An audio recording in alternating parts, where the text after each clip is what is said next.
There we go. I turned it on too late. Okay, let's get started, everybody.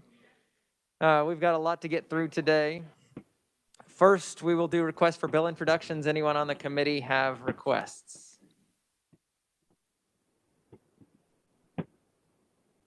I'm not seeing any hands online, nor any in person. I do have one on behalf of the Secretary of State's office. It's RS0144. This would add a narrow exception to the Open Records Act related to cybersecurity at public agencies. It was pretty much Senate Bill 454 last year. It moved through the Senate, but by the time it got here, we weren't here anymore. So, any questions? Any objection? We will get that one introduced. Anyone else here today with a request? Just a reminder to everybody, Monday is our deadline to have committee bill requests. So your time is almost up. Let's see, if we don't have any more requests, we will get started. We have one bill hearing today, House Bill 2126. Yes, sir. Would it be okay for Representative Coleman to take one of the inside seats? Oh, that's fine. Yeah. Grab a seat. Spread out. More distance we can get, the better. Okay. Opening the hearing on House Bill 2126, and we will have Natalie give us an overview. Thanks, Mr. Chairman. House Bill 2126 would provide immunity from civil liability for COVID-19 claims for adult care facilities. Current law in KSA 60-5502 and 60-5506 provide that adult care facilities, which for purposes of this act are defined as nursing facilities, assisted living facilities, and residential healthcare facilities, have an affirmative defense to liability in a civil action for a COVID-19 claim if that facility was acting in substantial compliance with public health directives and they were either required by law to reaccept a resident who'd been removed for COVID-19 treatment, or they are treating a resident who has tested positive for COVID-19 in compliance with law. This bill would amend those sections. So the first change in KSA 60-5502 would expand the definition of an adult care facility to include any adult care home as defined in KSA 39-923 and centers approved by the Centers for Medicare and Medicaid Services as a program for all-inclusive care for the elderly. I would note in this section, you might have noticed that I made a typo. It says adult case on page 1 in line 14 should be care. So if we do work this bill, I'll bring you a technical amendment for that. The bill would also amend KSA 60-5506 to provide that these facilities would be immune from liability for any COVID-19 claim. That immunity would not apply when gross negligence or willful, wanton, or reckless conduct would be established. And the amendments made to this section would be applied retroactively to conduct that happened on or after March 12th, 2020, and through the end of the current disaster emergency related to COVID-19. And I can take any questions. Questions for Natalie, Representative Hoheisel? Thank you, Mr. Chair. Thank you, Natalie, for that breakdown. Just some clarifications. This does not include IDD communities or mental health crisis centers, correct? Mr. Chairman, those would not specifically be included. Maybe just for reference, I will read you the definition that's found in 39-923, since that will be the one that we'll be cross-referencing now. So that says an adult care home means any nursing facility for mental health, intermediate care facility for people with intellectual disability, assisted living facility, residential healthcare facility, home plus, boarding care home, an adult daycare facility. And so those would be what would be included if this bill were to pass. Thank you for that, Natalie. Thank you, Mr. Chair. Representative Owens. Thank you, Mr. Chairman. Natalie, can you tell me, back in House Bill 2016 during the special session, can you tell me what we provided for healthcare providers and how that is different than what we allowed for adult care facilities in 2016? Mr. Chairman, the healthcare provider immunity provisions can be found at KSA 605503.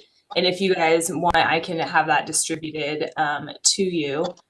In fact, actually, through the powers of technology, I think I may be able to even put it up there for you to look at now. So you can see there that for healthcare providers, we provided immunity from civil liability for those acts, omissions, healthcare decisions, or rendering or the failure to render healthcare services related to COVID-19.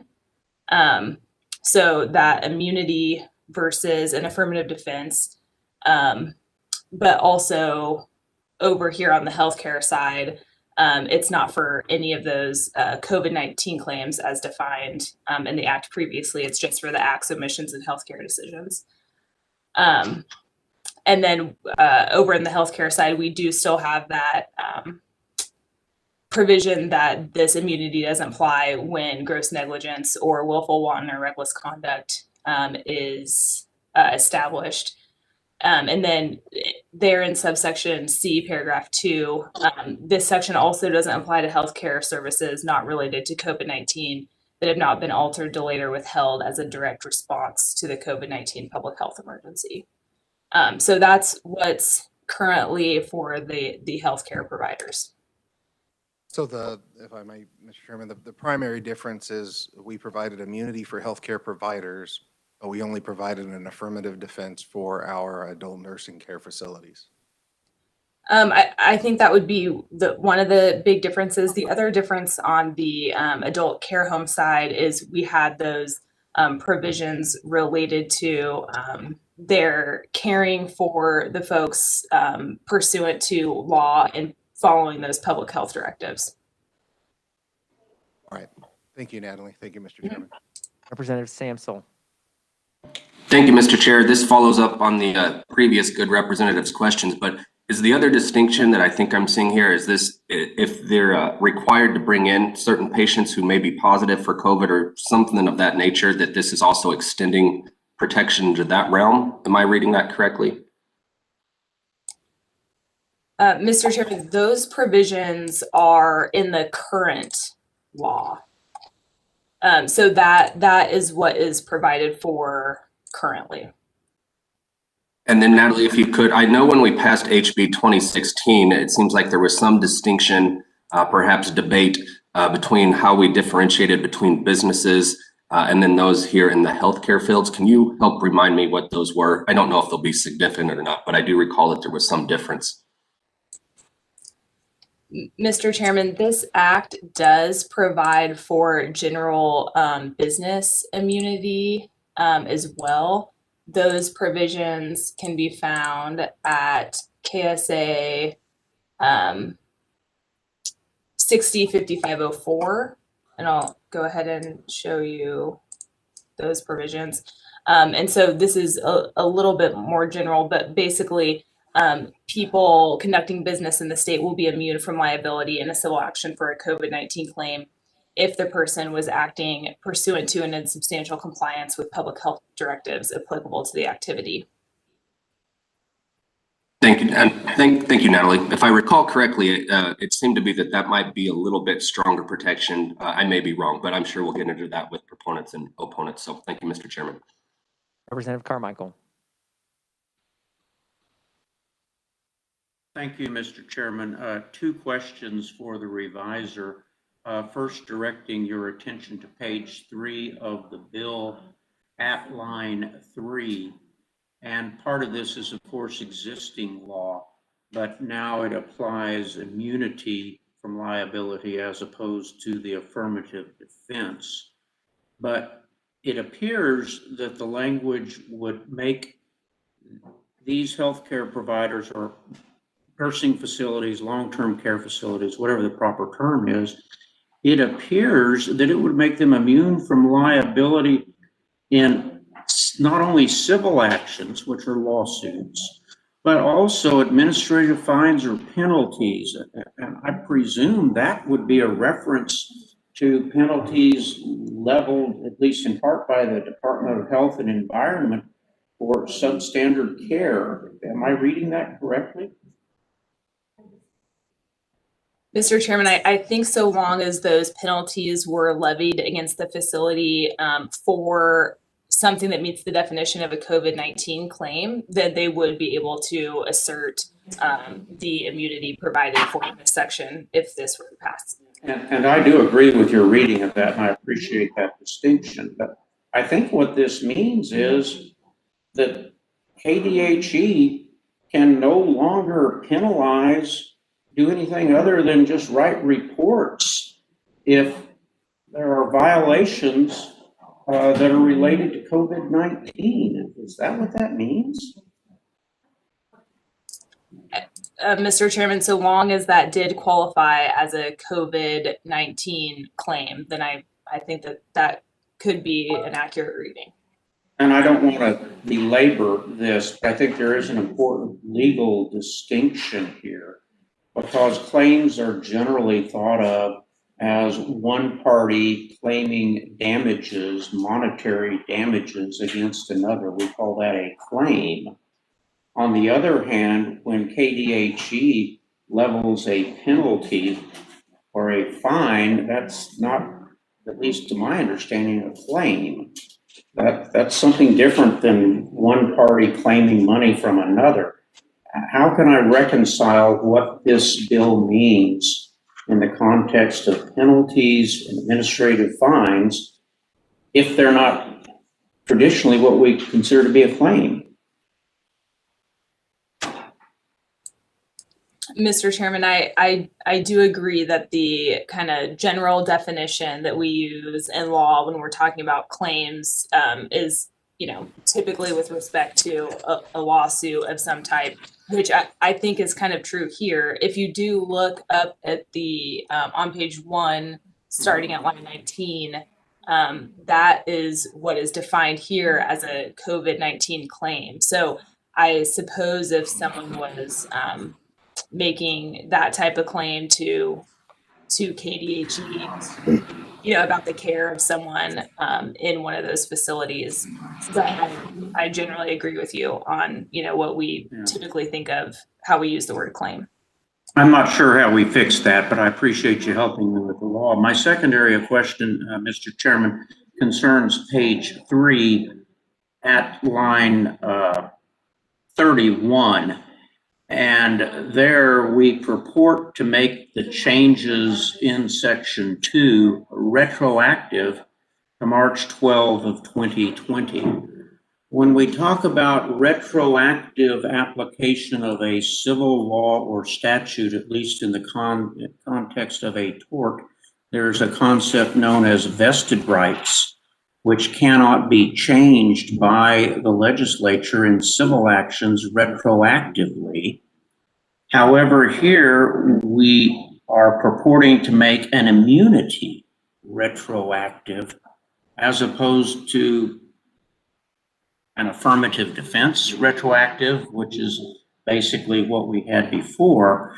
Can you help me understand how it is constitutional for us to retroactively change the law by creating an immunity that was not present at the time of tortious acts, which may have occurred between March 12 of 2020 and say the present or whenever the declaration expires? How do we reconcile that constitutional requirement? Mr. Chairman, and we've had some conversations about this before with respect to some other bills, so this might sound familiar, but when we draft this, we're kind of just saying this is the intent of the legislature, that this be applied retroactively. I think Representative Carmichael is referring to a concept similar to like a statute of repose. And as we know, based on case law, we cannot impact a statute of repose retroactively. And so a court who is interpreting this would just have to determine whether they believe that retroactive application would meet the constitutional requirements. So, Ms. Scott, I think in essence it means that if I ask you to draft a statute that's unconstitutional, you'll do it for me. You're not offering an opinion one way or another as to whether this purported retroactivity is or is not constitutional. Would that be fair? That's correct. I mean, if asked, I would happily draft a bill that I believe would be unconstitutional. That is part of our job. And so it's just hard, as I'm sure you're all aware, the case law surrounding this topic is pretty complicated. And so it's difficult, if not impossible, for me to tell you whether I think how a court would decide in this case. And so when we create these types of questions in a statute, what it engenders then is eventually litigation up to and including the Kansas Supreme Court, where presumably after months or years and expense of litigation, they'll tell us whether or not our work is constitutional or not, or maybe the Court of Appeals tells us that. Is that generally the way this works? Yes, I suspect that should someone bring a claim against one of these facilities, the facilities would assert this immunity, and then we might get an answer to that question. I very much appreciate your help. I know that I was asking you questions, not always which have answers, so thank you. Hoheisel. Thank you again, Mr. Chair. Natalie, this may be a question for you. You may know, or it may be a question for research, but are there any active ongoing lawsuits involving COVID-19 and our adult health care facilities right now?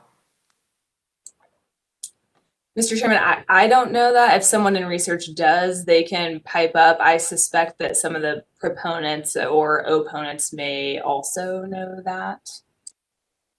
Thank you, Mr. Chair. For the last question for Natalie, Representative Samsel. Thank you, Mr. Chair. The good representative from Sedgwick County triggered this one in my mind, but as I read the bill, I don't see a severability clause in there. So let's say we want the rest of this law to stick regardless of how if it passes in its current form with retroactivity. Do we have a savings clause or a severability clause, if you will, or can you help us understand that? Mr. Chairman, I think I might need a little clarification on that question. Are you suggesting that you would want to sever certain parts of the amendments in this that we're making here? No, I'll try to ask a better question. Let's say the section that the good representative pointed out there about retroactivity, it looks like that's on page 3, starting at line 31. Let's say that does get litigated and the Supreme Court ultimately concluded that it is unconstitutional for any reason.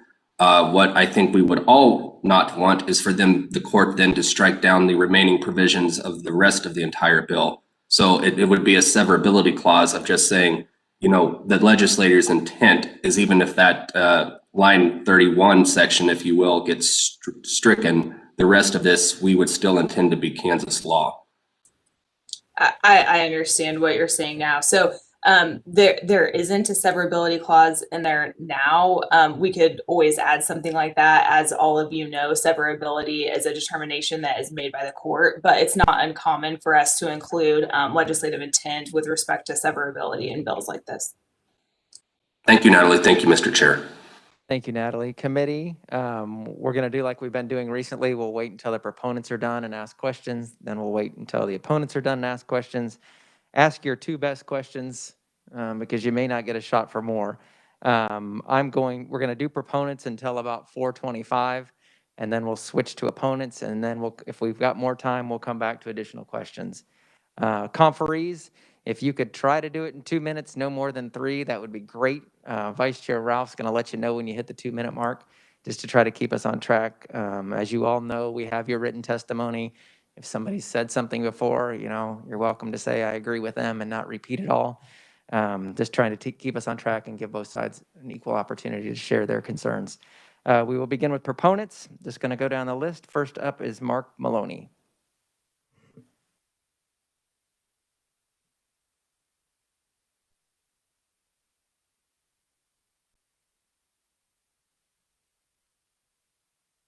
Mr. Chairman, members of the committee, thank you for the opportunity to address you regarding my clients, Progressive Healthcare Alliance, and their concerns related to House Bill 2016 and what is proposed in House Bill 2126. I have practiced law in the great state of Kansas for 31 years. The last 20, I have spent almost exclusively defending healthcare providers in professional negligence litigation. I am currently, to address one of the questions from earlier, I am currently defending a nursing home in a COVID-related case in Sedgwick County. We have articulated the affirmative defense, and the point of my comments today is to articulate the difference between what we are going through in the affirmative defense process versus what we would have enjoyed had the immunity clause been available. Under 2016, I was limited to what I could do in defending my nursing home client. I had to assert the affirmative defense. That shifted the burden to me, and it caused my clients to incur additional costs. You might think, what are those costs? I'll tell you what those costs are. I had to spend considerable time at my client's facility pulling frontline healthcare workers out of patients' and residents' rooms to come into a conference room to meet with me to talk about whether protective personal equipment was available, what vendors had been contacted, what the budget looked like. This caused the facility to call in extra staff to cover those shifts. It was a time-consuming and expensive endeavor. I believe House Bill 2126 affords those types of facilities an immunity that properly shifts the burden to the plaintiffs and make it clear the availability for plaintiffs to pursue claims would still be available if they could demonstrate there was gross negligence, willful or wanton conduct by the healthcare provider. I support the amendment in 2126 and ask the committee to adopt it. It would be of tremendous help to my clients and the Progressive Healthcare Alliance. I'll stand for questions at the appropriate time. Thank you. Thank you. Audrey Dunkel. Online. Thank you, Mr. Chairman, for the opportunity to speak on behalf of our hospitals. We do have 122 community hospitals within our membership, and while we generally don't speak on issues of nursing facilities, it's important to know about a quarter of those actually do have nursing facilities as part of their service to the community. So you can imagine the confusion when they are treated differently as a hospital than they are as a nursing facility provider when they are applying the same standard of care across both sets of facilities.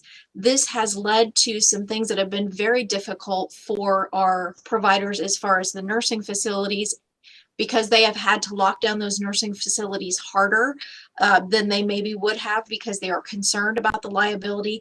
And included with my testimony is some testimony from the Mitchell County Hospital Health Systems. I asked their CEO, who had reached out to me with some concerns about this in the past, to share what's happening at his facility and what it means for those residents at that facility, because they do have a disparate liability protection. And what that has meant is they've had to lock down visitors more at their nursing facility. Of course, it has a really, really hard impact on those residents in those facilities, and they have seen that negative impact on those members. And so they are really looking for some relief from you with the legislature. Thank you, Chairman. I will answer any questions when they come up. Thank you, Audrey. Next, we have Charlotte Rathke.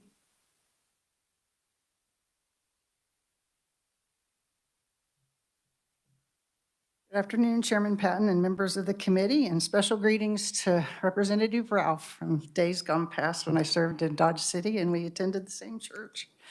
Charlotte Rathke, administrator at Locust Grove Village in La Crosse, a small facility, a 38-bed skilled nursing facility, and I want to focus on the fact that this is a novel disease. Stress that word because it's important, I believe, for the discussion. It's something new and never resembled, something we've formerly never used and known.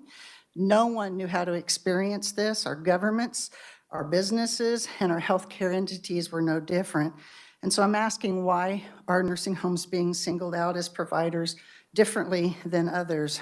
It's a virus. It spreads quickly. It's in clusters all across our nation and our world, in correctional facilities run by the state, in hospitals, in nursing homes, in our schools. It certainly is deadly, and it can impact our compromised elders even more. Our story, I feel very lucky about our story. We have been a 4-star facility for years. We've never had infection control deficiencies for over 5 years. We passed 4 COVID inspections during this time frame. We kept the virus at bay for months on end, but when it struck with a vengeance. Our staff did everything the same that we had done before, and we continue to do, even now for a number of weeks, 6 to 8 weeks of being clear of the virus again. And yet our county positivity rates go up. Our community is still having issues with this, but we're protecting our residents. Are we doing things different? No. We're following the same practices, the same guidelines that we have always practiced. And for that reason, I remind you, it's a novel thing. And to set one organization type, healthcare entity type out for discussion differently than others, to me, is unfair. There's a lot of detrimental things that happen with this kind of discussion. First, it's projected that the nursing home is the reason that elders become sick and die. It creates fear. It creates fear for our residents. It creates fear for our families. We had employees quit. We had people who wouldn't come to work for us because of this, the fear. It creates a very low morale for people who do a very hard job day in and day out. And we're doing the best we can to combat this issue. And all it does is create that negative perception over and over of the images in nursing homes. Aging happens. Illness happens. People die. They die of cancer. They die of Alzheimer's. They die of heart disease. They die of COVID. And it happens, and it's no one's fault. So it's a case of fairness. I ask you to support this bill because I feel it's the right thing to do. All healthcare providers deserve partial and just treatment for the work that we do. Thank you. Thank you. Next, we have Rachel Munger.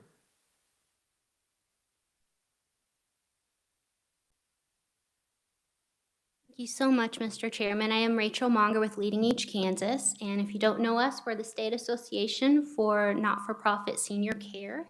We have 160 member organizations across the state. The not-for-profit senior care sector is a unique one. It has a strong tradition in Kansas, and we make up half or more of the senior services being provided in Kansas. We have deep roots in our communities. Nearly all of our members provide nursing home care, but only a handful have chosen to provide nursing home care only. In our membership, we also have assisted living, home plus, residential health cares, long-term care units or critical access hospitals, senior housing, home care, hospice, Meals on Wheels, you name it, our members do it. And more than half of them are in communities of less than 4,000 people. And so the loss of any one of them or the detriment to any one of them plays a huge part in their communities and is a huge harm to them and the elders that they serve. So House Bill 2126, as you know from reading it, the liability protections do not apply to acts, omissions, or decisions that result in gross negligence or willful and reckless conduct. What the bill does do is provide protection for the 99.9% of senior care providers in this state doing their best to care for residents during an unprecedented public health emergency that has gone on for 11 months and counting. As I wrote in my written testimony back in November 2020, the Associated Press worked with researchers from the University of Chicago to study nursing home outbreaks in 20 states, including Kansas. The researchers found that the quality of a nursing home was unrelated to the number of COVID-19 infections they experienced. The biggest factor in nursing home outbreaks was the degree of infection spread in their community, something nursing homes have no control over. If the county had a high infection rate, so did the nursing home, no matter how good of care they were providing. Researchers found that the main contributors to the surge in nursing home outbreaks were high community infection rates, high number of asymptomatic carriers, lack of access to timely testing and testing supplies, nursing home staffing shortages, and shortages in personal protective equipment. And the issues pointed out by these researchers were not things going on early on in the pandemic. These issues were happening in November and December and still continue today, and you will see that in my written testimony. We need House Bill 2126. Singling out long-term care for personal injury and class action lawsuits threatens the very existence of the senior care system in Kansas, a system that was already on the verge of crisis before the pandemic started. It has already caused spikes in liability insurance markets that will quickly become unsustainable and may ultimately affect our healthcare stabilization fund. The affirmative defense for adult care homes, even if it was written broadly enough, it doesn't give us what we need. Immunity from COVID-19 related claims will ensure that such issues are addressed early on in the case and minimize the considerable financial and resource drain of unwarranted lawsuits. Thank you very much, Mr. Chair. Thank you. Colin McKinney. Colin's online. Good afternoon, Mr. Chairman, members of the committee. I am Colin McKinney, and I'm speaking in support of House Bill 2126, but would ask that it be amended to also include licensed providers of intellectual and developmental disability services. For those who aren't that familiar with the services that we provide, they're very similar to what you might find in an adult care facility. To qualify for Medicaid-funded services that organizations like mine provide, you actually have to be assessed and determined to reach an institutional level of care. And so we are a direct alternative to a nursing facility or other adult care facilities, state hospitals or private intermediate care facilities. We are similar in many ways. We provide around-the-clock care to people who can be very vulnerable. They may need assistance with their very most personal needs each and every day. But one thing that is different about the services that we provide is that you've seen the video or the pictures of families visiting their grandparents or older folks receiving services in a nursing facility, and that was happening through a window or by video call. We certainly tried to use those types of mechanisms to prevent people from being exposed to this virus, but we don't have the ability to tell them you cannot leave, you can't go out in the community. In one case, the concern was the person really needs to go to their job every day, despite the fact that they're coming back to a home where other vulnerable people live every night. And so our primary recourse was to encourage, ask, and entice people to go along with our safety precaution measures. But what we find now is that without the protections that might be afforded by 2126, we might be subject to liability because others made decisions to put themselves and those that they lived with at risk of harm. And so I would greatly encourage you to consider also including organizations like ours that are licensed by KDADS to serve very vulnerable Kansans. One last thing that I would share with you is that at insurance renewal time this year, we found that the insurance companies no longer want to cover anything related to a pandemic like this. And so if we're talking about the simple costs of defending against a claim which may be mostly without merit, all of that would come from us and detract from the resources that we use to serve the people who rely upon us. And so having the immunity that is afforded through 2126 might help us avoid some of that. Again, I appreciate the aspects of the bill that speak to those who knowingly disregarded the guidance, which may have led to someone becoming infected. That makes good sense to us, but would ask you to strongly consider passage of this bill and also include an amendment to include providers of intellectual and developmental disability services. Thank you so much. Tricia Phillips, I believe she's online as well.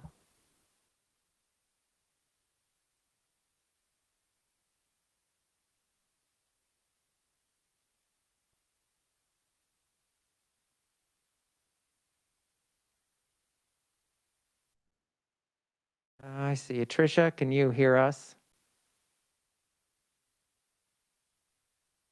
Looks like you're still muted.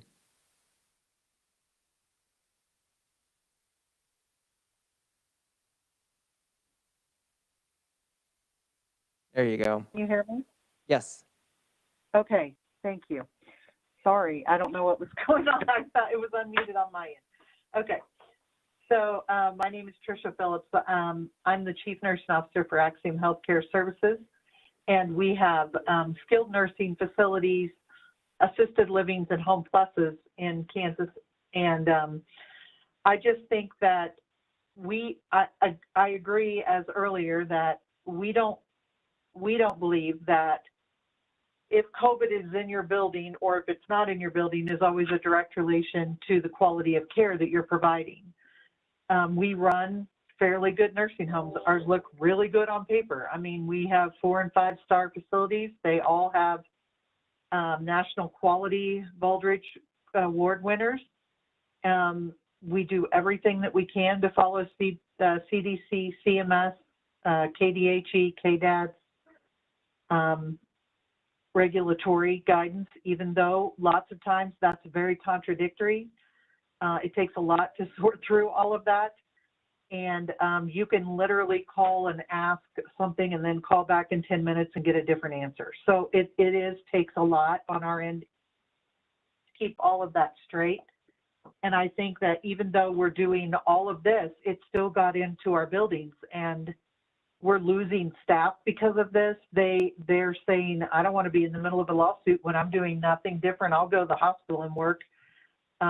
So I just don't think it's fair. Do I think if we're negligent, absolutely we should be held responsible. If we're not, I don't think that that's the right thing to do. We had 26 surveys in last year from March until December with 0 deficiencies. Yet we still had COVID. Unfortunately, we still had some in our buildings. I ran around the state like a mad woman procuring PPE when this first started. It's costing us a lot more money to get PPE. The prices have gone up drastically. We have it, we're using it. It just doesn't seem fair that the hospitals, the doctor's offices, sometimes when it comes into one of our buildings, we're getting it from somebody who brought it from a dialysis center, a hospital, a doctor's office, and then we're being punished for it because now they're back at our building and it's isn't necessarily our fault. And then we also are the ones that are paying the price with the surveyors. They've been in our buildings, like I said, 26 times in the last year. So they're there frequently checking. And if we're doing something wrong, then we should be held responsible. But if we're not, then I don't believe that's what should happen. I just think it's an ever-changing field. Nobody knows. So we're doing the best that we can with what we have. And so I would just ask that you consider the immunity for long-term care as well as you do for the hospitals. Thank you. Oh, thank you. Haley Ordoy. And I'm sure I butchered that, so you're welcome to correct me and not be on the clock while you do it. That's all right. It's Ordoin, and I'm used to it after 21 years. So, good afternoon. Thank you for the invitation to come and present our perspective. My name is Haley Ordoin. I'm an administrator and owner, actually, of a small facility in North Central Kansas, but I'm also here representing Kansas Adult Care Executives. We are a collaborative association, nonpartisan, nonprofit, professional association. We represent the individuals, so the administrators, the operators primarily. So we're the ones on the front lines dealing through this pandemic. We're here today to obviously advocate in favor of House Bill 2126, and we know that many legislators have supported providing this, and we just want to say thank you. Thank you for your efforts. We greatly appreciate that. I wanted to bring the unique perspective, though, of someone on those direct lines for you to fully understand the ramifications that this decision, one way or another, could have for us. Long-term care, adult care homes, we are and always have been healthcare providers. And saying that we're anything other than that is very confusing. If we're not a healthcare provider, then I would really appreciate someone's definition of exactly what we are. We've been previously carved out, and we don't understand why. We literally cannot be heroes one day, especially for photo ops, and then turn around and be painted as the villains the very next. Liability insurance rates have been referenced. They are skyrocketing. That is something that we're not sure if we're going to be able to maintain because they already increased because of the industry. You throw COVID on top of that, and now those insurance carriers aren't sure what they might be facing, as are we. So we're facing an uphill battle. When COVID hit, we were defenseless. I think we've seen that as a state, as a country, as a nation, and as a world. We didn't know what we were facing. It was an invisible enemy that came, swept in through the night, and by the time we realized that we were under attack, it was already too late. Being carved out of this is simply telling you, I'm sorry, I know you did your best, but your best is not good enough. Affirmative defense is really no defense for us at all. Yes, we have that, but that requires defense after the suit is already filed. By that time, damage is already done to our reputation, individual reputation, and the staff morale. This is simply not feasible. As was stated previously, would you rather have your loved one cared for and getting the one-on-one care that they need, or would you accept the excuse of, I'm sorry, we didn't have the staff to take care of your mom in 5 minutes, 10 minutes, because my staff had to go be interviewed for this case right now. A lawsuit could very much be the final straw that closes a lot of the facilities. And the last point that I want to make for this is the what ifs of what's happening. Administrators and operators are leaving at a mass exodus because we don't know what's going to happen if we're open to these lawsuits. Could be the final straw, as I said. Crippling us, and it could have financial impact on the state because if a nursing home is no longer able to operate, we can go into a receivership where the state has to come in and has to be responsible also financially for taking care of the needs. And trust me, it's not a very inexpensive thing to do. So I will leave you with that. I appreciate the time here. We can't be painted as villains for doing the care the best that we can in unknown fights when no one else, especially stepping up to the plate, and we had no guidance. So I appreciate your time, and I'm happy to stand for questions at the appropriate time. Thank you. Next, we have Michelle Ponce. Good afternoon. Can you hear me? We can, yes. Thank you, Chair Patton and members of the committee. My name is Michelle Ponce. I am the Associate Director of the Association of Community Mental Health Centers of Kansas. We represent all 26 licensed community mental health centers across the state that provide behavioral health services in all 105 counties, 24 hours a day, 7 days a week, and they do so regardless of an individual's ability to pay. This makes the community mental health system the safety net for Kansans with behavioral health needs. We appreciate the opportunity to testify in support of House Bill 2126 today, and we're very supportive of the intent of the bill to provide immunity for healthcare providers for claims related to COVID-19 public health emergency. Over the past year, the COVID-19 pandemic has really driven home the fact that community mental health centers are essential service providers. During times of crisis, the need for services due to increased rates of anxiety, depression, and social isolation grows. In fact, our members have seen an increase in demand for crisis services throughout the past year. Throughout the pandemic, our mental health centers have very actively engaged in planning and developing policies designed to keep both their patients and their staff safe, and they've worked tirelessly to ensure continued access to care through innovative means. Whenever possible, they've provided services via telehealth. They've also done things such as making safety modifications to buildings and vehicles. They've limited the size of groups in terms of therapy groups to ensure social distancing. However, there are some services, mental health services, particularly crisis, that must be provided face-to-face. And as written, House Bill 2126 does not extend this immunity protection to community mental health centers. As essential healthcare providers, we strongly believe they should receive the same protections. And in closing, I would just thank you for the opportunity to appear before the committee today. And at the appropriate time, we request consideration of an amendment that will allow for inclusion of CMHCs in the protections provided under this bill. Thank you. James Crable. Can you hear me okay?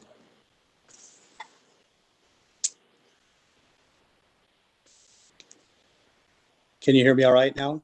We can, yes. Okay, great. Hey, thank you for giving me the opportunity to be able to testify today. My name is James Crable. I'm the CEO of Bluestem Communities. And Bluestem Communities is a nonprofit organization that has 4 different campuses. We're in Heston and North Newton and Newton, McPherson and Hutchison. We serve over 830 residents and we have 577 staff. We're an organization that since the beginning of CMS has received 4 and 5 stars every year at all of our organizations. And most recently, we received again a U.S. News and World Report of being in the top 15%. And we've received that for 10 times in a row now. When last legislative session, when this occurred and all healthcare organizations were included in being able to get liability, and you carved out the adult care homes, it was a real slap in the face. And so I went to Senator Owens and said to Steve, this is just not right. We were talking about organizations that care deeply about the people that they serve. We're talking about healthcare workers that come in the most in dangerous situations and trying to protect the residents that we love dearly. And so I want to say a great big thank you to Representative Owen. He was the sponsor of 2024 and now is very supportive of 2026. And the strange thing about all of this is that Kansas is the only state that was not included in the liability for adult care homes out of all of the entire nation. And I don't understand that, because Kansas actually has some of the best nursing homes in the entire country. And so that makes no sense to us. The other thing that is puzzling is as we went in for the fight of our life when it came to COVID-19, where you're talking about needing to have enough PPE and where you're talking about protecting our staff and our residents, it felt a little bit like Kansas was leaving out the heroes high and dry during the situation, which was not good at all. In Forbes magazine, the last 3 years, the most respected occupation is nursing. And it's viewed as the most honest and respected occupation. And for you to carve out those nurses from having liability protection makes no sense whatsoever. And so it's just not right and fair. I've talked to my colleagues multiple times, and the concern has been from the perspective of this is one of the greatest crises that we're dealing with. And it's really important when you're talking about needing the right amount of PPE and the kind of cost that we're dealing with. Last year, Bluestem Communities spent $1.7 million additional dollars to try to protect the residents and the staff that we have.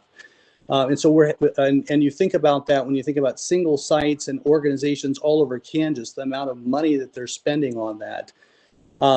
The other thing that was a great concern is when you look at long-term care facilities and COVID liability immunity when it comes to general liability, our rates now with this that has occurred has now gone up by 10.3%. James, where in the last 3 years, you've reached your 3 minutes. So if you want like a 10-second wrap up, you've got it. All righty. So I just wanted to say, please, it's important to support the heroes of healthcare workers that have worked so hard to protect the residents. And I'm also very concerned because the residents are actually getting charged more dollars because of this lack of protection. So please, your support of 2126 is so important. Thank you. Thank you. Linda Mowbray.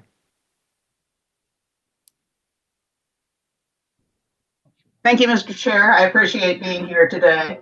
Are you able to hear me all right? Yes. Very good. I'm Linda Mowbray. I'm the president and CEO of Kansas Healthcare Association and Kansas Center for Assisted Living. We represent over 265 communities across the state, skilled nursing to home plus, everything in between. I appreciate having the opportunity to come today because I want to acknowledge something that many of you around the table on this committee and in the legislative body at the time need to hear. The nursing home, assisted living, and home plus worlds were shocked, devastated, hurt, and really didn't know what to do with being carved out of House Bill 2016.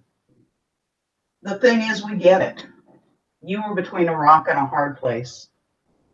In my testimony, I talk about Homer's Odyssey and being in that rock and a hard place. We get it.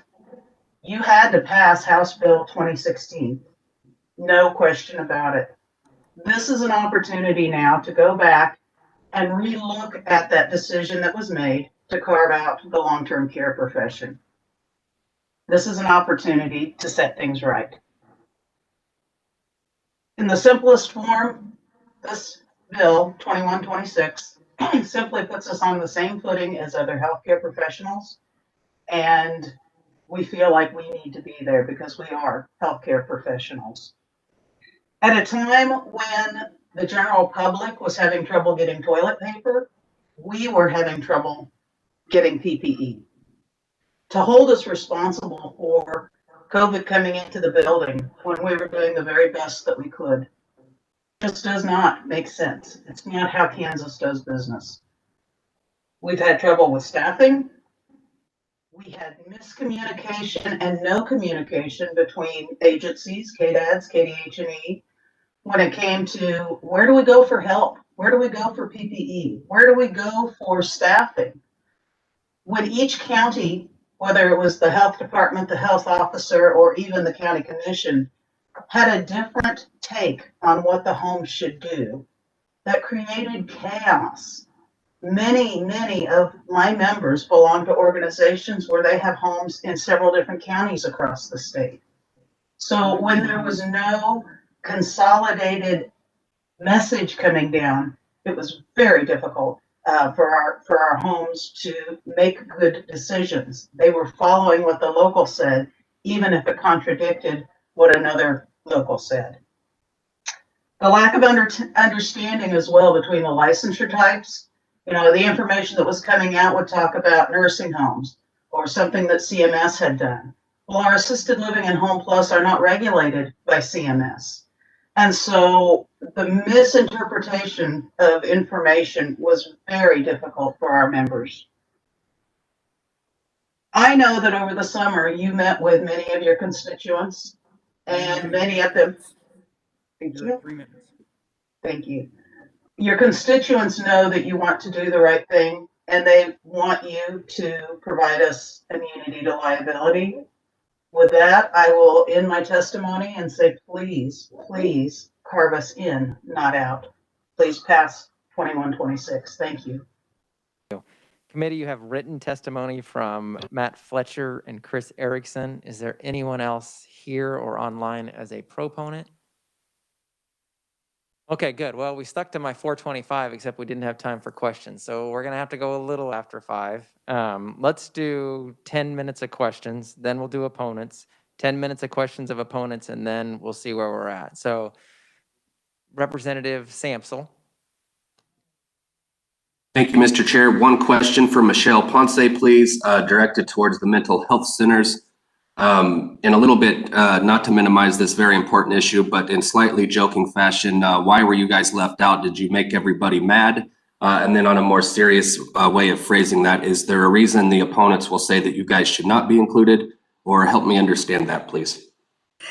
I wish I could answer those questions. I'm not sure why we were not included from originally, and I don't know why the opponents might want us to be kept out. We provide services to some of the most vulnerable individuals in our communities. Some of our mental health centers provide not only community-based service, but also residential care.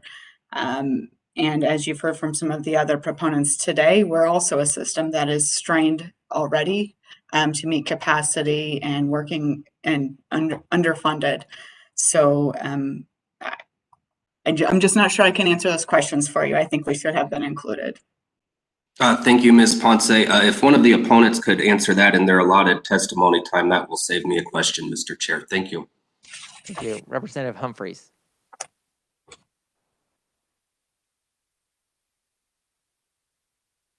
Thank you, Mr. Chairman. I know that was 30 seconds. Sorry. even though the legal aspects are super interesting and very important, I would like to know possibly from Mark or Audrey, Rachel, somebody, what practical implications would this have? Would you, if we pass this, would you immediately open up a little bit and let people come in and out? What practical implications are we going to see? That's what I'm curious. Thank you. For those online, it looks like Rachel's coming to the podium. Yes, thank you very much, Mr. Chair. Rachel Monger with Leading Age Kansas. And so it's a two-pronged thing here. A lot of our visitation stuff that's going on and the isolation for residents, we are desperate to open up, but we do have to follow a lot of federal rules around that. Our hope is if something like this would pass, it would help us get there faster. I think there may be some missed opportunities that we are missing even with our visitation guidance to move forward faster, but we're seeing a lot of reluctance there because there is so much fear about what happens if you step a toe outside those lines, because it's very, very drastic what could happen to you. Representative Carmichael. Thank you, Mr. Chairman. If I might inquire of my old friend, Mr. Maloney, please. As he's making his way up there, I certainly want to extend greetings to you, Mark. I didn't even recognize you when you first stood up to the lectern. It's been so many years since we've defended healthcare providers together. I guess my memory is poor, but I need to try to ask questions of 10 witnesses in only 2 questions. So it's a little difficult to do. Bear with me. Simple negligence in Kansas as it relates to healthcare providers and arguably nursing homes, assisted care, etc. I think you would agree that we typically look initially at the pattern instructions for Kansas, the 4th edition, and I know in the old days I used to have these memorized, but I'm looking at 123.01 and 123.02, and 01 is healthcare provider, 02 is hospital standard of care. But just to paraphrase a little bit from 02, the jury instructions that are given at trials, typically a judge is going to instruct on medical or scientific matters. A hospital's, or we could arguably say a nursing home or long-term care facility, standard of reasonable care is the same care, skill, and diligence used by hospitals in the same or similar communities and circumstances. I think you and I can agree that a healthcare provider or a nursing home is not the guarantor that a patient will not contract COVID, but rather they are only liable in negligence if they violate the standard of care, which is in fact dependent upon the circumstances. So isn't the standard of care different in the midst of a pandemic when you can't obtain PPE, when you don't know how the disease is transmitted, when you can't get staff, when families are locked out because CMS, the Center for Medicare and Medicaid Services, says they can't come in?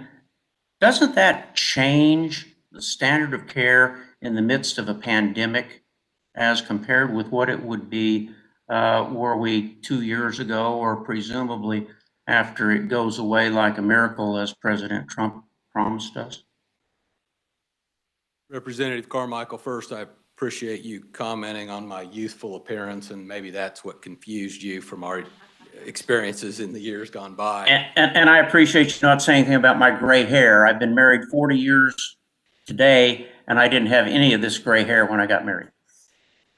John, let me get right to it. I think we can agree on the definition of standard of care, and Representative Ralph on the committee spent a tremendous amount of time defending healthcare providers as well. We all know what the standard of care is 2 years ago.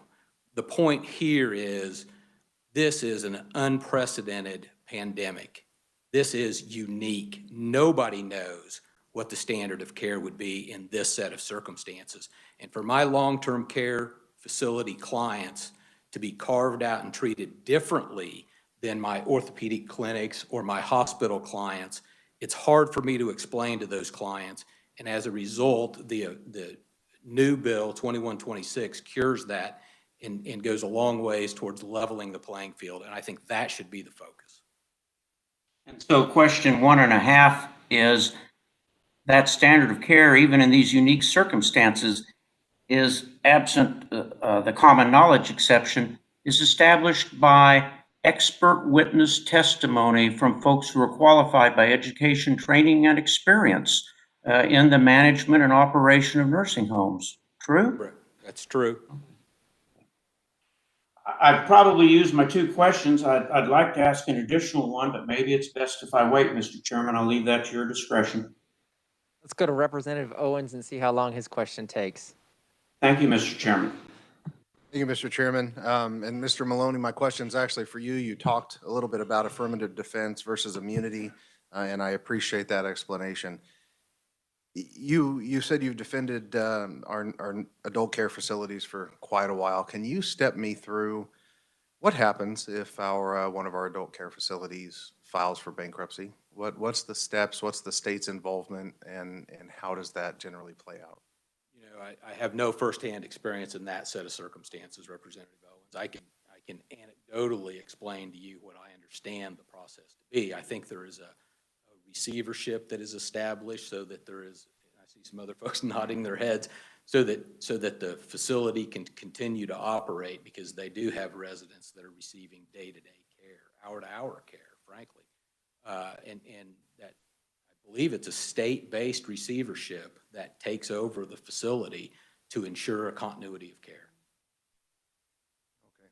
Thank you for that explanation. I appreciate knowing that our state steps in to lead our adult care facilities, because after all, we do such a fantastic job with our children in foster care.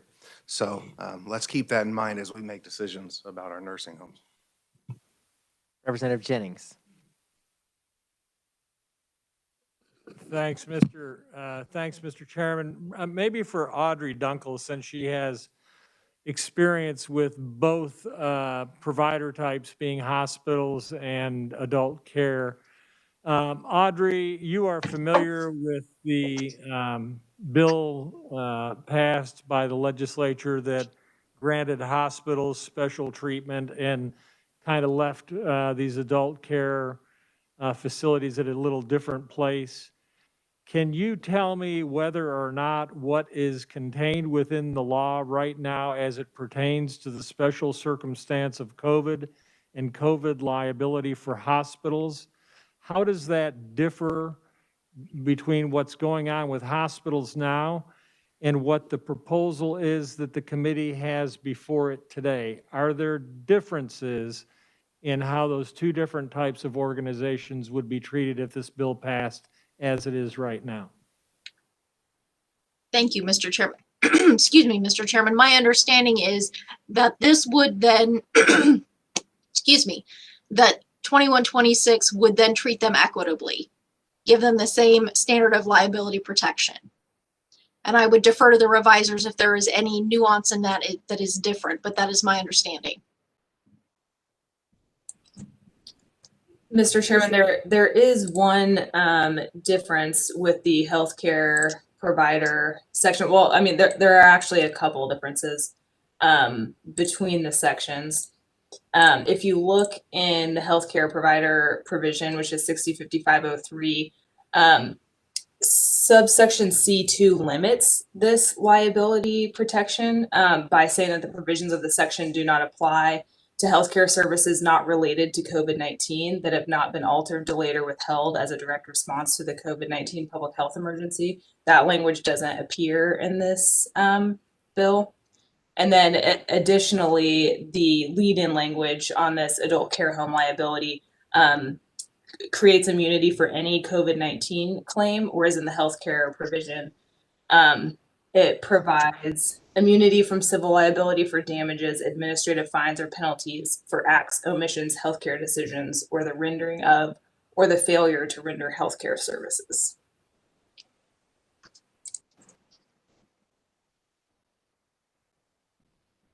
Good. Okay. Because I'm such a nice guy and I have no plans tonight, back to Representative Carmichael for one more question before we move on to opponents. Mr. Chairman, you are indeed a nice guy, and I do have plans tonight, so I'll try to keep it short. Is Ms. Phillips still on the line with us?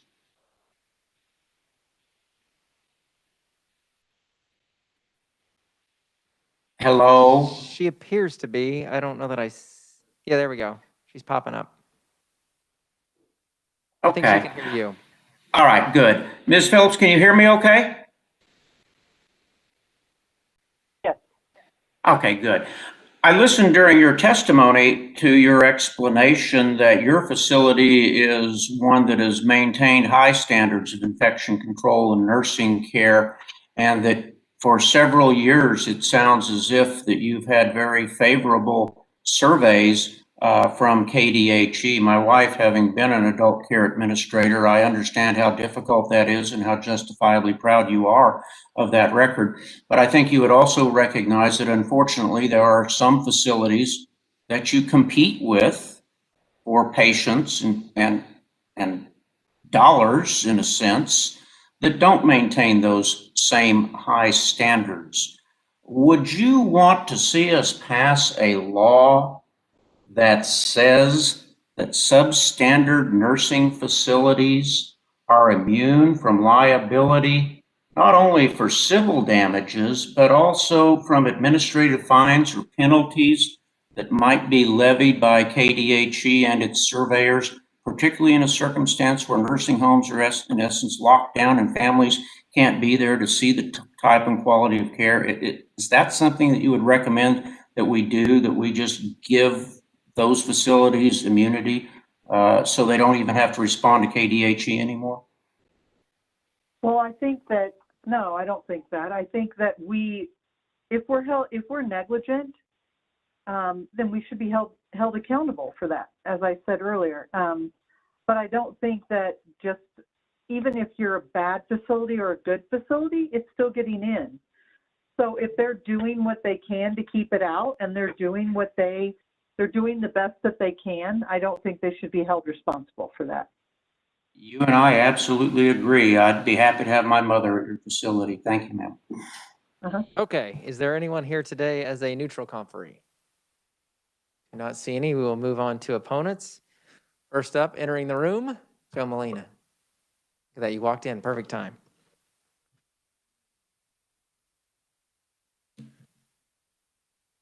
Chairman Patton, members of the committee, my name is Joseph Molina. I represent the Kansas Bar Association. I think at the outset, it needs to be said, adult home care workers, retirement home workers, nurses, you guys are heroes. That's an unequivocal fact, something you'll never talk me out of. What they've done over the last year is tremendous, monumental, and cannot be duplicated, ever. It is the most important thing that some of these people will ever do. And I appreciate that. The KBA appreciates that. What they do is critical. The manner in which they do it is also critical, which is why when something does go wrong, we need to actually have a review of that. And in our system in the United States, that review comes most often when the lawsuit is filed. And that's why I'm here asking that you guys preserve one of our fundamental principles, which is access to justice. You guys have a very difficult proposition in front of you.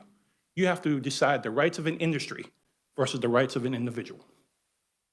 And I've heard reasonable approaches. I've heard stories about people not being able to get the type of leadership in instances, the type of protective gear that makes it harder for them to do their jobs.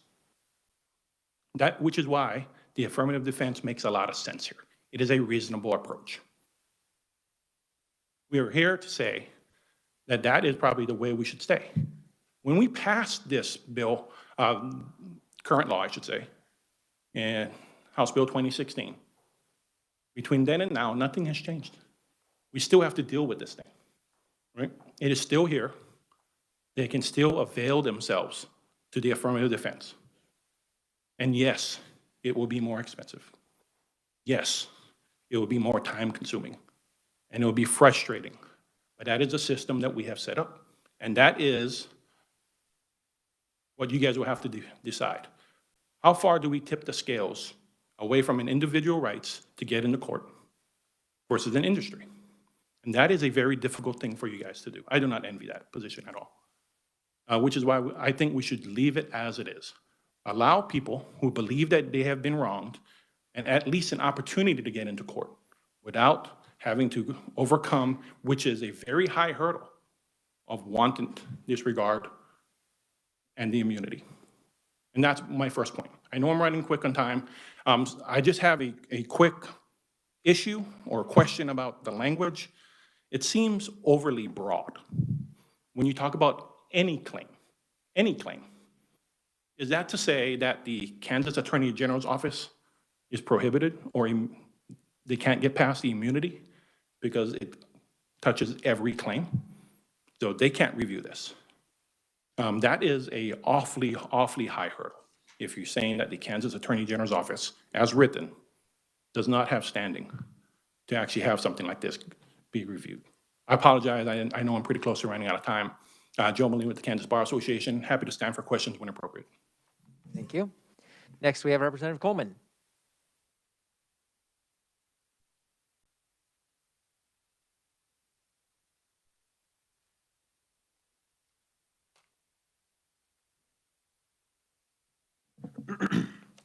Chairman Patton and members of the committee, Representative Aaron Coleman, I represent my constituents in Wyandotte County, Kansas City, Kansas.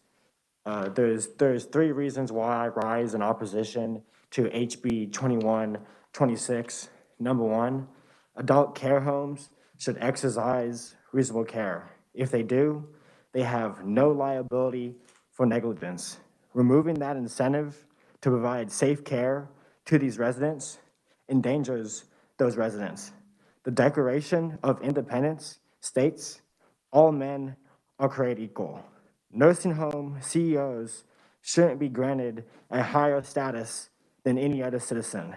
Everyone should be equal under the law.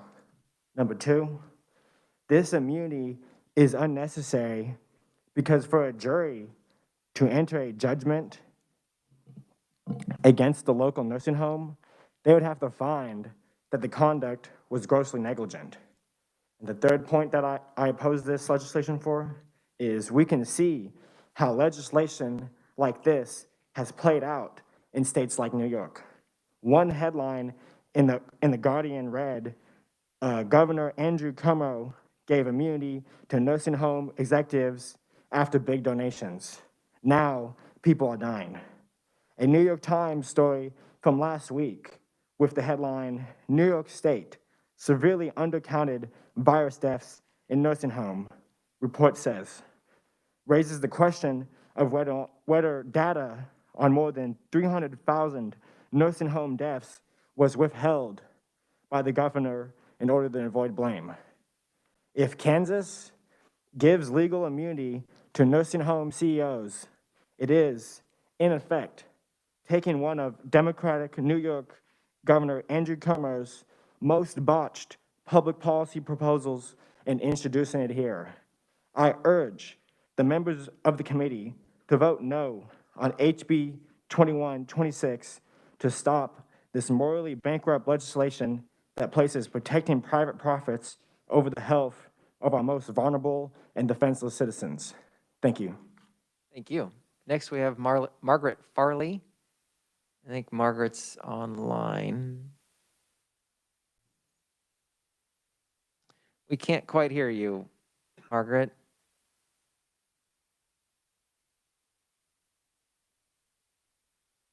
Still not. You're showing muted on my end.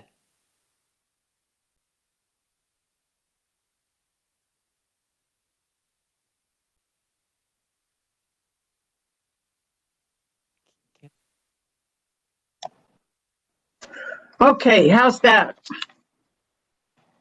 Very good. Can you hear me now, Chairman Patton? I can, yes. And members of the House Committee on the Judiciary, thank you for the opportunity to appear here today on behalf of Kansas Advocates for Better Care. Protecting the rights of older adults and persons with disabilities is one of our organization's chief priorities. That is why we oppose House Bill 2126. As we all know, COVID-19 has disproportionately targeted older adults and persons with disabilities. We in Kansas, recently a report by the KDHE, where at the time 3,808 people had died from COVID in our state. 85% of those people were over the age of 65. I'm sorry. People give up a lot when they move into a nursing facility. Many people, of course, do not want to do that. They give up their independence when they move into a nursing home. Pandemic then took away many more of their rights. The rights to see friends and family, to visit with them, the right to eat in the dining room, as was their usual pattern with the people they live with, the right to leave the facility. Some people even spent several months in their rooms.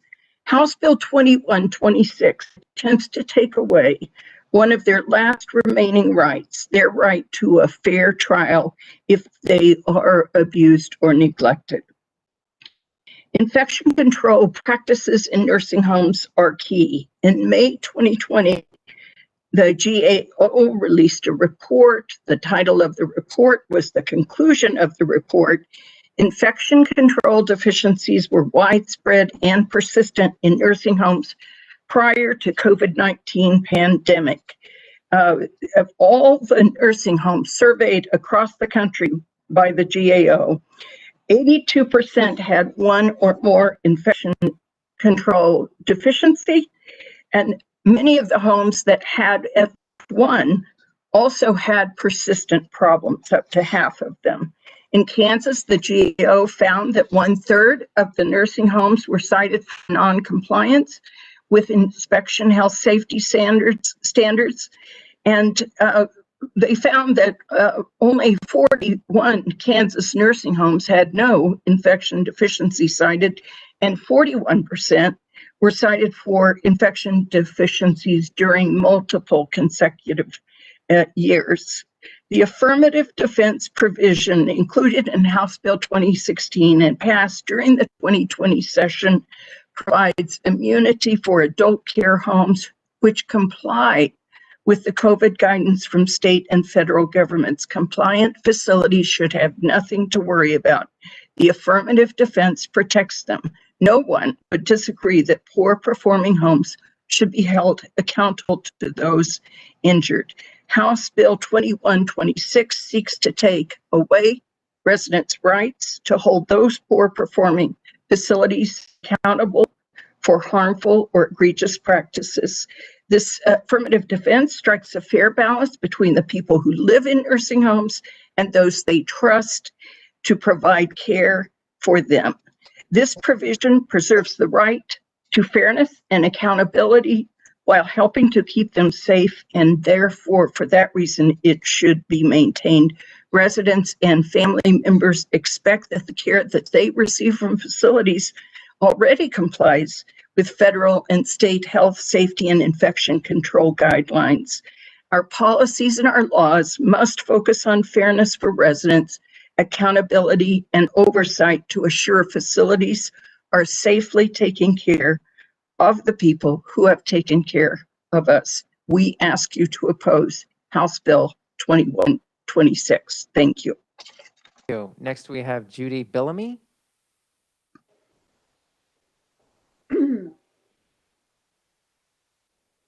Hi. Good afternoon, Chairman Patton and members of the House Judiciary Committee. Can you hear me? Yes. Okay. I'm Judy Billamy. I am the AARP Kansas Volunteer State President. I'm a registered nurse and a former Navy Nurse Corps officer. And while working as a registered nurse in home care and hospice, I've also worked with long-term care facilities, and I believe myself to be an expert in geriatric care. On behalf of the 291,000 members in AARP Kansas, we oppose House Bill 2116. Very much for the same reasons that Margaret Farley talked about and KABC. The nursing home deaths across the country right now surpass 153,000 people. In the state of Kansas, in the last 7 months, more than 1,000 nursing home residents have died from COVID-19, which is nearly half of all the COVID deaths in the state of Kansas. Given this dismal number that our state has seen for the past 6 months, it's alarming that you would be considering granting those facilities immunity from liability when we should be focused on identifying best practices and improving outcomes for residents and care. Families all across Kansas are looking to you to protect the health and safety of their loved ones that are living in these facilities as their home. Therefore, we ask you to oppose House Bill 2126. Thank you. Thank you. Next up is Mike Burgess.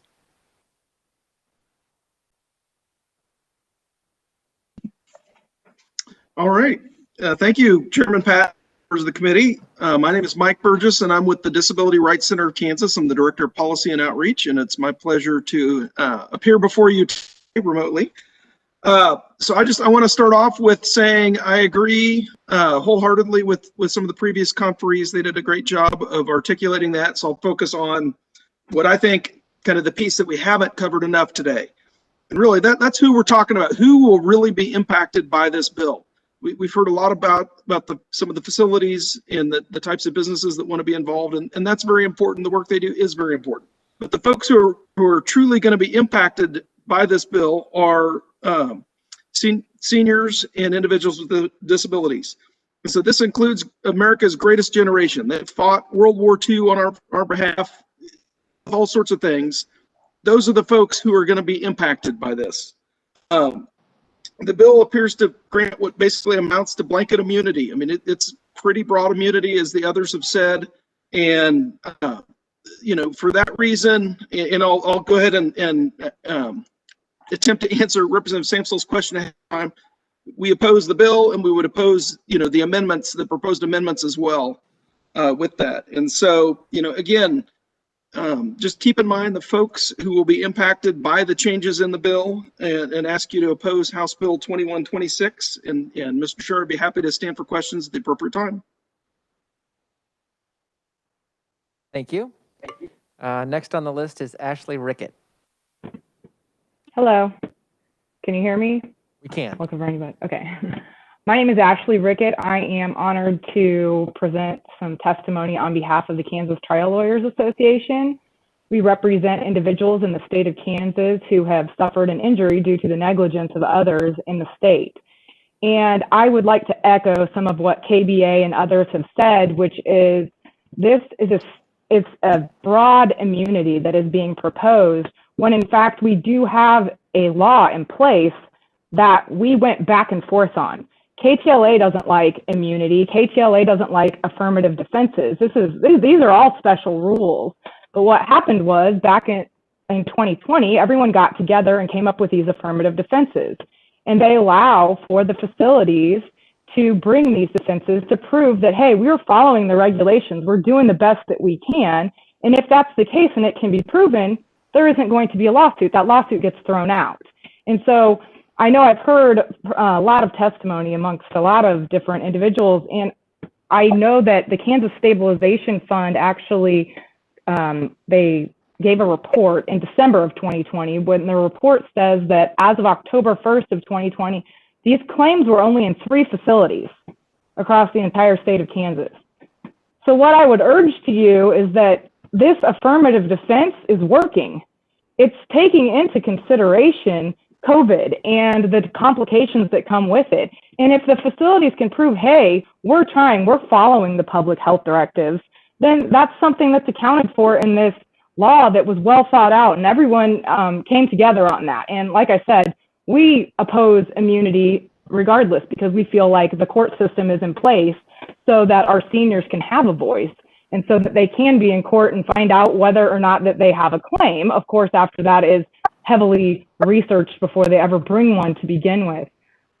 So I would urge everyone to oppose, House Bill 2126, because it doesn't protect our elders. And I think the state of Kansas wants to protect our seniors. We want to make sure they still have a voice when they need it the most. This just isn't a fair bill to have a special rule that is carved out for complete blanket immunity for nursing homes and these vulnerable residents.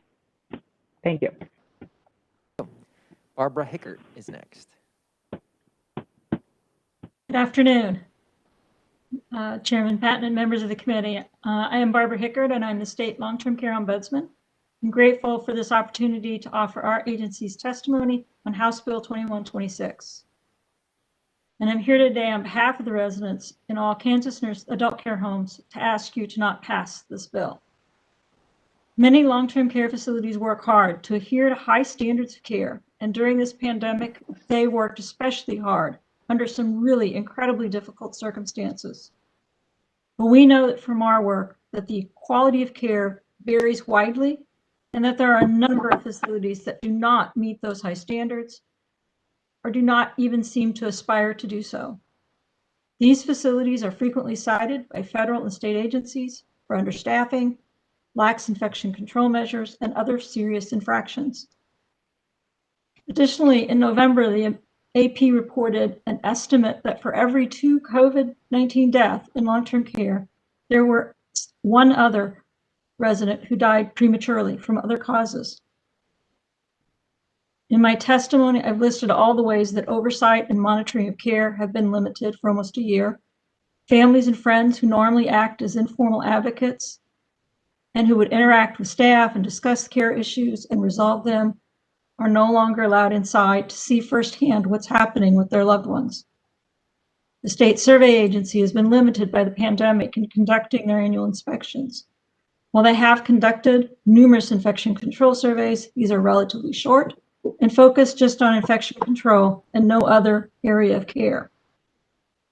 And additionally, our program has not been able to make on-site visits to talk to residents and to observe conditions inside the facilities. Long-term care residents in our country and in our state have suffered the most from this pandemic.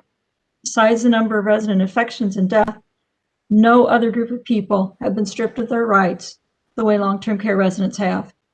This bill is just one more right that would be taken away from them.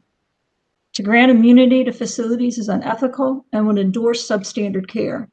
Protection should and do exist for providers who act in good faith to meet standards of care. We must continue to hold facilities and providers responsible for the safety and well-being of their residents and to safeguard the rights of residents to assert their right as a citizen before a court of law. I'm happy to answer questions. Thank you. Thank you. Is there anyone else here or online as an opponent? Okay, we'll move on to questions. Representative Samsel. Thank you, Mr. Chair. I have one question for Mr. Molina, one question for Mr. Burgess, if that's okay. As he approaches the podium, I probably would have left this unsaid prior to the attack on our nation's capital, and it's not the first time I've said it. But man, the language matters to me because the sky is following rhetoric. And when I hear things are described as morally bankrupt or egregious conduct that's not being dealt with, or we're taking away people's rights, it just strikes me that we're unnecessarily causing fear into the people that we're all trying to help. So in my personal opinion, that's an observation. It seems like to me, and please tell me if I'm wrong, but it seems like the real debate today is whether we're going to have an affirmative defense in these situations, which I understand to be the status quo, versus a little bit more protection or a lot more protection, depending on your view of the world, but civil immunity. So my question then for Mr. Molina is, am I wrong in that we gave civil immunity, if you will, and that's not a perfect description, but businesses out there already have those protections. So if you're a patron or somebody going to use those, or you're one of those restaurants or business owners, you're already getting civil immunity, if you will, versus this affirmative defense. Am I accurate in that? I believe that's the case. Okay, and why is then the Kansas bar opposed to granting our adult health care facilities the same protection then that we've already given to business protections? And maybe we should have never given it to business to begin with, or restaurant owners, if you will. But is there some reason we should not, as a matter of fairness or equity, be treating them the same? Well, first of all, when this first came up under House Bill 2016, we did oppose the entire immunity provision. So we're not switching positions if we're responding to this specific bill. And secondly, none of this is fair, honestly. COVID isn't fair. right? COVID isn't fair to the nurses and the homes, the residents. They're not fair to my kids who haven't been able to see their friends for 9 months. None of this is fair. And it's very difficult when we have a situation like this to base everything off fairness. So I urge you to look to what is reasonable under the circumstances. Right? What is reasonable when we look at the situations that these institutions are facing? And I believe the reasonable thing to do is to keep in place the law you passed just 9 months ago and just extend it, I believe, right? Keep the affirmative defense. It allows them protection. It gives them protection, right? They have a way to deal with these types of lawsuits while also maintaining an individual's right to get into court and have their case heard. It is a balancing test. And that's what I'm asking this committee to look at, the balancing test. And we have not switched our position from previously, but we're just responding to this bill. I hope that answers the question. Well, Mr. Molina, it kind of does, but my question more specifically, and I get that it's maybe not fair, but wouldn't it be better for the bar, lawyers, judges, citizens of Kansas to have one standard applied across the board rather than lawyers learning one standard that involves an affirmative defense versus other standards that are civil immunity versus any other of these more minute issues that pop up? Well, that would be preferable, and we would preferably have no immunities, what we said last year when we actually took a position of not having any protections. But since we're dealing with this situation now, we feel that we should keep with this situation and move forward from there. Thank you, Mr. Molina. Mr. Chair, I did have that was 2 questions. I do have one for Mr. Burgess, but I can yield the floor and wait if there's time. Go ahead and ask your question. He's ready. Thank you, Mr. Chair. Mr. Burgess, I appreciate you noting my commentary earlier. Is your opposition, Mr. Burgess, to just extending amendments to include additional folks regardless, or is there some specific opposition to the mental health care providers? It's our perspective is we oppose the bill, and the amendments would just extend that to other entities. So all disability providers, including the mental health centers, we would oppose adding. So nothing personal with Mrs. Ponce or the mental health care centers? Absolutely not. We work with them all the time through the Mental Health Coalition and a number of other groups and have a lot of respect for the work they do. Our job is to represent individuals with disabilities and their rights, and so it shouldn't be any surprise where we're at or why where we're at on this bill and the proposed amendments. Thank you, sir. Thank you, Mr. Chair. Representative Carmichael.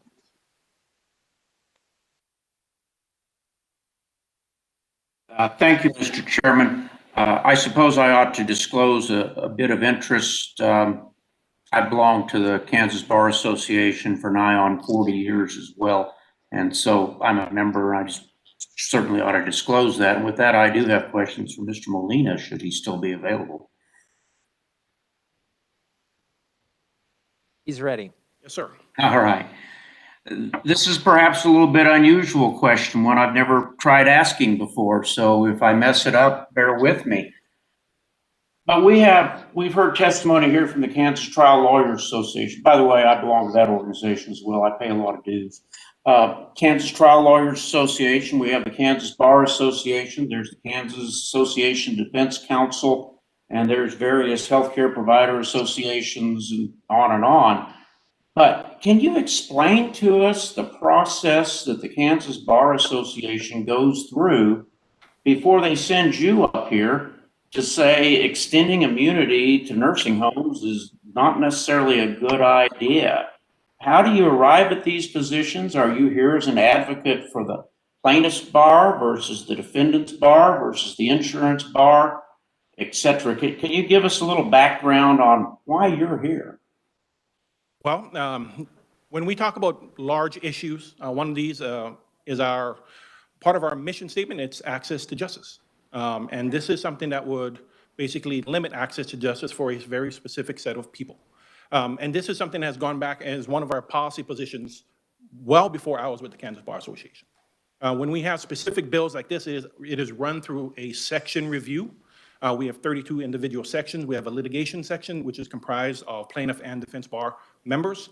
They give a recommendation based off our past policies. And we do kind of have a ranking order about how important, I should say, a specific thing is to justice, I should say.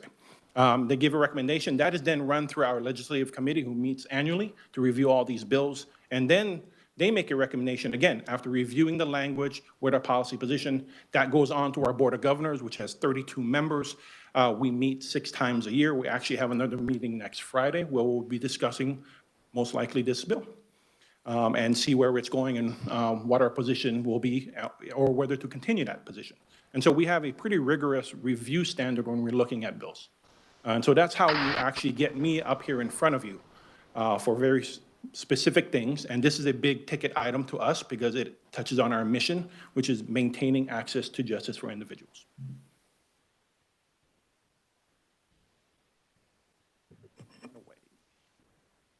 You're muted, John. Not that we don't like it that way, but I think you want us to hear Mr. Molina, you got away. This access to justice, is it just limited to, is this a plaintiff defendant issue, or is this free and open courts for everybody? Plaintiffs, defendants, a level playing field for everybody that the Kansas Bar Association advocates for? It is for everyone. It is wherever we see that it could be limited. We would like to make it known that the Kansas Bar Association would oppose the limitation of access to justice. And so it is not one side or the other. I'm not here advocating for the trial bar. They have their own very qualified individuals who do that for themselves. I'm not here to advocate for the defense bar. Again, you heard from a defense attorney today. They have very qualified, very smart people to do that for themselves. I'm here strictly to promote the idea that access to justice is near sacrosanct, and we should protect that when looking at specific bills. Thank you, Mr. Molina. I appreciate your testimony and your time. Thank you, Mr. Chairman. Representative Owens. Thank you, Mr. Chairman. Mr. Molina, you're off the hook. Not for you. You're good. You're off the hook, buddy. This is actually pointed towards Ashley Rickett. And Ashley, thank you for your testimony. I did have a couple of questions. As you shared with us that the Kansas Trial Lawyers Association was involved in the working with policyholders and stakeholders in the 2020 special session to craft provisions of the COVID-19 emergency. Did you guys at that time advocate against immunity for the hospital association, for the businesses and things like that as well? I am not sure. I'd have to get back to you on that part. I was focused on the nursing home part for today. Okay. Well, you talked about how this is, carved out a niche. You referred to that specific terminology, and I'm trying to understand how during those deliberations we carved out a niche that opened up liability to our nursing homes. That's what I'm trying to understand, because it seems like we did a very good job of providing the necessary protections for nearly all other industries in this state, but we just carved out this piece that made it, one could argue, easier for lawsuits to occur for nursing homes than it is a hospital at this time. Is that a fair assumption? I don't believe so. I think that this immunity is provided through the affirmative defenses that were agreed upon. And it's because the nursing homes, they're not the front line that receives patients as hospitals do. They are housing our seniors. And it's not healthcare. It's 24-hour protective oversight of residents. And we did carve out, and in opposition to what KTLA would like, because we believe that the laws that are in place to allow you to bring your case in court should be enough, because they provide a lot of barriers and to access. And if you don't have a claim, then you can prove that in front of the judge and jury. But we came to, and we made some compromise here, and there's some very specific examples that are pretty broad to show that if they have followed the public health care directives, then they are, in essence, immune from suit. Okay, if I may, Mr. Chairman, continue along. So I just wanted to clarify something that you said, Ashley. So it's the position of the Kansas Trial Lawyers Association that the nursing homes and adult care facilities do not provide health care? No. Wow. I did not. No. Very interesting. No, I'm not. I'm sorry. That's like a double negative. 4 years my father sat in one, they provided an awful lot of health care. No, that's not what I intended to say. I think it was a double negative. They do provide health care. I would say yes. All right, thank you for acknowledging that. One last question, and then I'll yield the floor. Under the current proposal in this legislation, it clearly states that the provisions of this section shall not apply to civil liability when it is established that the act, omission, or decision constituted gross negligence or willful, wanton, or reckless conduct. Does that still not leave our nursing homes open to liability if they fail, if they're not doing what they're expected to do?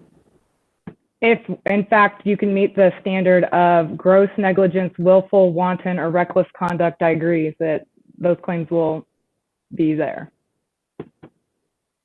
Okay, well, I just wanted to clarify that they're still liable. There's still liability in this bill. And we are simply elevating them to the same status as our hospitals and our other healthcare providers. And since we've established that they are healthcare providers, I think it's pretty important that they get the protection. So thank you, Mr. Chairman. Any further questions, committee? Any questions for either proponents or opponents? Okay, don't see any. Going to close the hearing on House Bill 2126. Committee, we have 3 bill hearings tomorrow, which means we probably will not have time to work bills, but I'm going to give you a list anyway, just in case. We have, and I'll give you a little description of what they were, just in case you don't remember. House Bill 2001, which creates the crime of sexual extortion. House Bill 2075, that had to do with venue in an adoption case. House Bill 2096 is the one that Ed Klump brought regarding public access to information for addresses of certain classes of individuals. 2109, that's the one that has to do with the make up the big bids board that we passed out of here last year. And then House Bill 2120, which has to do with the spousal exception to the crime of sexual battery. So if we get to those, we will certainly try, but I don't intend to go past 5 tomorrow. So we'll do the 3 hearings and see where we end up. That's it for today. We'll see you all tomorrow. Have a good evening. Thank you.